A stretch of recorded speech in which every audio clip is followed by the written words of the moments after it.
Hello, everybody. Welcome to the Body, Soul, and Spirit podcast.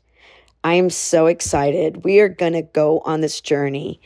I want to discuss the word happiness. We're going to break it down, learn what is it, and how do we get on this journey to happiness? Is happiness a destination, or is it a journey?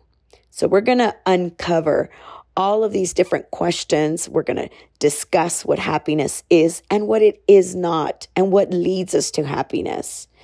Our desire is that you become the best version of yourself, where you can really bring healing to your past, and that you really find your true self, your true God-given identity, obviously with the help of God, where we can break free from any patterns that we maybe are carrying from the past. So let's dive into this word, happiness. Oftentimes people are going through so many things in life. When I've asked the question, even on my social media platform, I recently posted, what area do you need a breakthrough in? And all of the answers that came forth, all of the prayer requests that came in, people are in pain. People are going through a lot. People are facing situations. And perhaps you, my listeners, are maybe confronting something that's painful. You haven't really received, if you will, that breakthrough, or maybe things aren't working the way you would want them to work. And we want to feel better, right? None of us want to feel that pain, or we don't want to feel frustrated, or we don't want to feel this or that. And we're not really sure what better looks like, but we just know one thing. We don't want to feel this way. So what is this healthy expectation of happiness? What is happiness? Because there's so many false ideas that we don't know. We sometimes don't even know what happiness looks like. Is it something that I pursue? Is it something that I come in and out of? Well, when you study science and when you study the Bible, they have a lot to say about happiness. And you'd be surprised, but they both actually have a lot to say. And what they have to say is a lot, and they have a lot in common as far as what they have to say. And if we don't understand what science says about happiness, or even the Bible, what it has to say about happiness, and as I stated, they have a lot of commonality, then we don't know what we're aiming for. If I don't know what I'm aiming for, then how am I going to achieve it? If we have a misunderstanding, then we're going to head in the wrong path. We're not going to go in the right direction. Now, there's been so many studies about happiness, and they've studied happiness for years. Social psychologists found that it is a very complicated psychological state, and they found that it's not a feeling. These are social psychologists. They found that it's just a complicated psychological state. Keep that in mind. They found, too, that it's not a feeling. Just like in our Bible, we find that joy is not necessarily, right, the pursuit of a specific feeling. So we don't pursue a feeling, right, because a feeling can be fleeting. It would be as ridiculous as trying to maybe grasp a feather that is flying in the wind, and you're trying to grasp it. And this is sometimes what we say. I just want to feel happy. I just want to be happy. What do we want in life? We just want to be happy. But sometimes we're pursuing something we can't get. So let's look at the researcher, Arthur Brooks. He did a lot of research on happiness, and he found that happiness is pretty complex. But he said that there are 3 components to happiness. Number 1, you need enjoyment. Number 2, you need purpose. And number 3, there has to be satisfaction. These ingredients, he said, is a destination. It's a place that we not necessarily arrive to. He went on to say that it's not something that we will find. Like I find, let's say, an Easter egg hunt, right? We find Easter eggs. he found that happiness isn't necessarily a place that we go to, a place that we found. As a matter of fact, he went on to say it like this. He said, happiness is not necessarily a destination, but rather it must include three distinct elements: enjoyment, purpose, and satisfaction. In other words, what he's telling us, it's a direction more than it is a destination. It's a direction. Think about that. It's not necessarily a place I get to. I'm happy. I'm pursuing happiness, right? It's more of a direction. So it's impossible to arrive at the location of happiness. In other words, it's a way of being in a world where you yourself start to maybe orient yourself. You orient your life in a way that brings you to more happiness. So if you make your goal happiness, I just want to be happy, then you're going to set yourself up for failure. Instead, what Brooks suggests is to make your goal to become a little bit happier. Pursue it. By how? Orienting yourself as to what brings happiness. Happiness, oftentimes when we look at it as a destination, it could be more like a dopamine hit, right? You kind of just, oh, I'm so happy today. But that's not happiness. Happiness includes a lot of factors. It includes purpose. It includes satisfaction, right? And it's hard to just arrive at a particular place, right? And stay there. Now, the Bible calls it joy. And joy is really a deep, abiding, stable sense of no matter what life brings my way, I'm going to be okay. I'm going to be content. That's what Paul said too. He said, no matter what, I am going to be content. No matter what I face, I'm going to be content. So happiness is something that I pursue. It's an orientation of my life, right? Where I take the good things, the noble things, the beautiful things, and I shift my entire orientation of my mind, my heart. It includes even my nervous system, and I move it towards happiness. So happiness, right, when you think about it and you start to study it, psychologically speaking, psychologists, when you study happiness, the opposite of that is called languishing. Okay, think of that word, languishing. So if I'm going to be in pursuit of happiness, I have to include my mind, my heart. I have to include my emotions. I have to include my nervous system. It is an entire shift. I have to orient my entire life in a destination that is leading me towards happiness. It's not so much I want to be happy and then I really don't know how I'm pursuing that. So oftentimes people will do this. People will say, I just want to be happy. So they're in pursuit of a particular external thing. And then when they arrive to that particular thing, they find that they're happy for a moment, but it's a dopamine hit. And they arrive to quote unquote happiness, but then they find that it's fleeting. It doesn't last. Happiness is not that. Happiness is a journey that includes your whole being.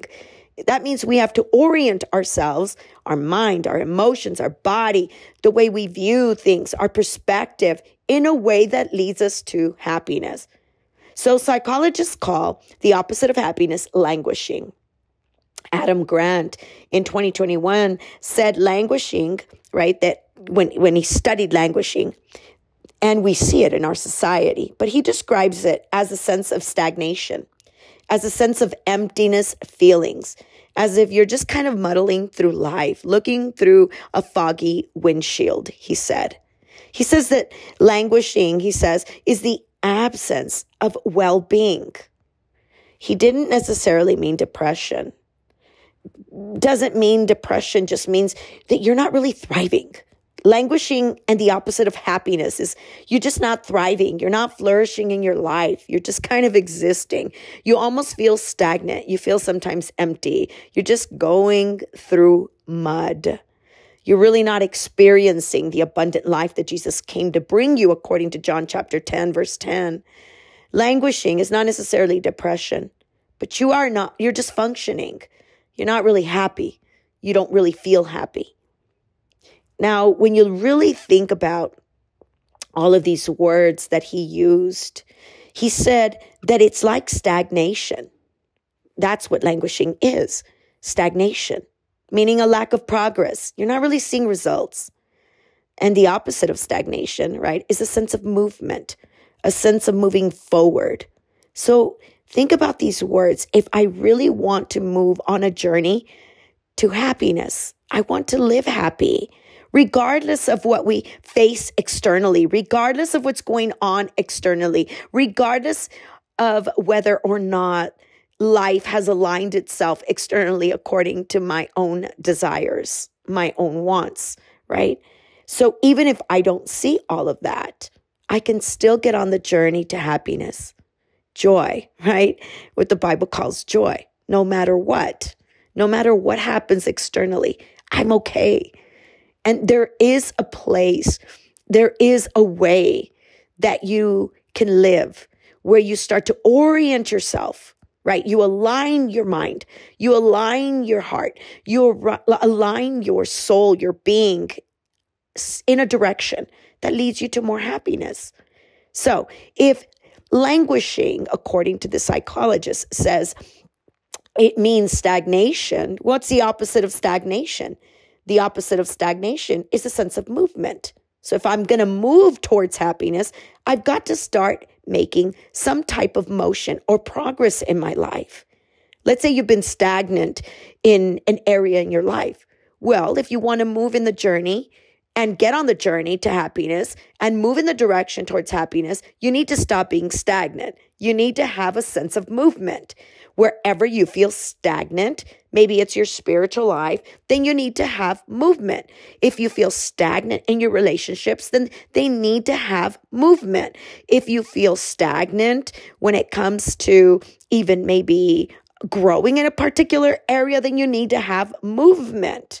We need to feel that movement.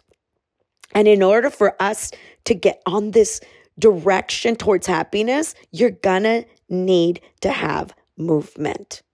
Now, he also said that languishing, right, which is the opposite of happiness, is emptiness. Languishing is emptiness, the opposite, right, of this happiness kind of feeling is emptiness. Now, what's the opposite of emptiness? The opposite of emptiness is a sense of purpose, a sense of meaning. What I do matters. That gives you happiness. What I do matters.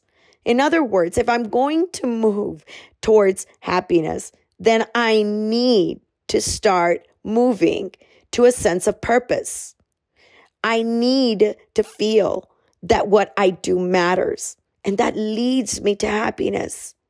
If you feel empty, it's not leading you to happiness, right? So when you think about languishing, I'm going to give you one more and then we will continue in our next segment. But if you think about languishing, it's really a foggy focus, right? You feel like you're going through mud. It feels like you're looking through a windshield and it's just muddy. Have you ever had a muddy windshield or a dirty windshield and you try driving the car? There's not much focus, right? It's very distracting. Well, the opposite of that is clarity, perspective, a conviction. I know where I'm going, even if I don't like it, even if what I'm facing is not something pleasurable. It's not something that I enjoy, but it doesn't matter.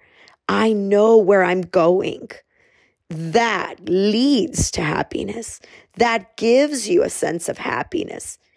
It's not so much that everything is perfect, everything is peachy, nothing ever will go wrong. That's not happiness. That's fleeting. We all know we will face difficulty and situations that are so tough. But if I have a foggy focus, that is never going to lead me to happiness. It leads me to languishing, the opposite of happiness. But when I have clarity, perspective, I have a conviction. I know where I'm going. I have a sense of this fulfillment because I know my purpose. That leads to happiness. Let's give you one more. Unmotivated. Whenever that's languishing, you just don't really have motivation. You're just in this blah kind of feeling. Well, the opposite of that is feeling inspired. That that makes you get up to do what you need to do. If you feel unmotivated, you're probably in languishing and you're not on the road to becoming happy. Then oftentimes you maybe wake up and, man, I just wish I would be happier if only. But that's really fleeting. That is a really wrong way to look at happiness. And it's not something that we arrive to. Keep in mind, happiness is not necessarily a destination as opposed to a journey. So if languishing means unmotivated, then the opposite of that means to feel inspired. It's what gets me up in the morning. I love getting up in the morning and having my time of prayer first and foremost, and having my time of reading my word. And then I exercise every day and I have this to do what I need to do. And then I go to the office and I get going on what I need to do. There's a feeling of inspiration. It doesn't mean that everything is perfect. It doesn't mean that I've arrived. It doesn't mean that everything is put together and I have no problems. But it does mean that I'm motivated. And that always leads to the journey of happiness. That always leads you in the direction of happiness. So do you see how you start to move your entire and orient your body, orient your mind, orient every part of you to move towards happiness? Maybe you're listening to me and you say, I have no motivation. I have no to do anything. Well, find your why. I tell the people that I exercise, right, in our gym, I tell them, find your why. Why are you doing this? It's to be healthier. I think about my own why. Why do I get up? Well, it releases stress. I'm committed to something. I enjoy it.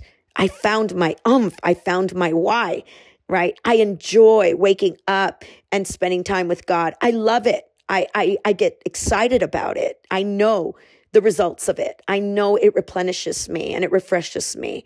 So I don't always wake up and feel inspired.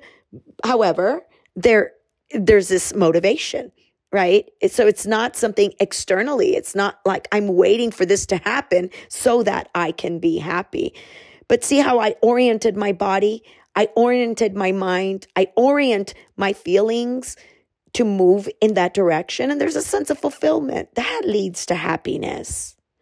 And when we have no motivation, when we're not really moving in that direction, we're just spinning our wheels, going through mud, it doesn't lead us to happiness. And happiness, again, is not a destination. It's not, if only this happens, then I'll be happy. That's false. You have a wrong understanding of happiness.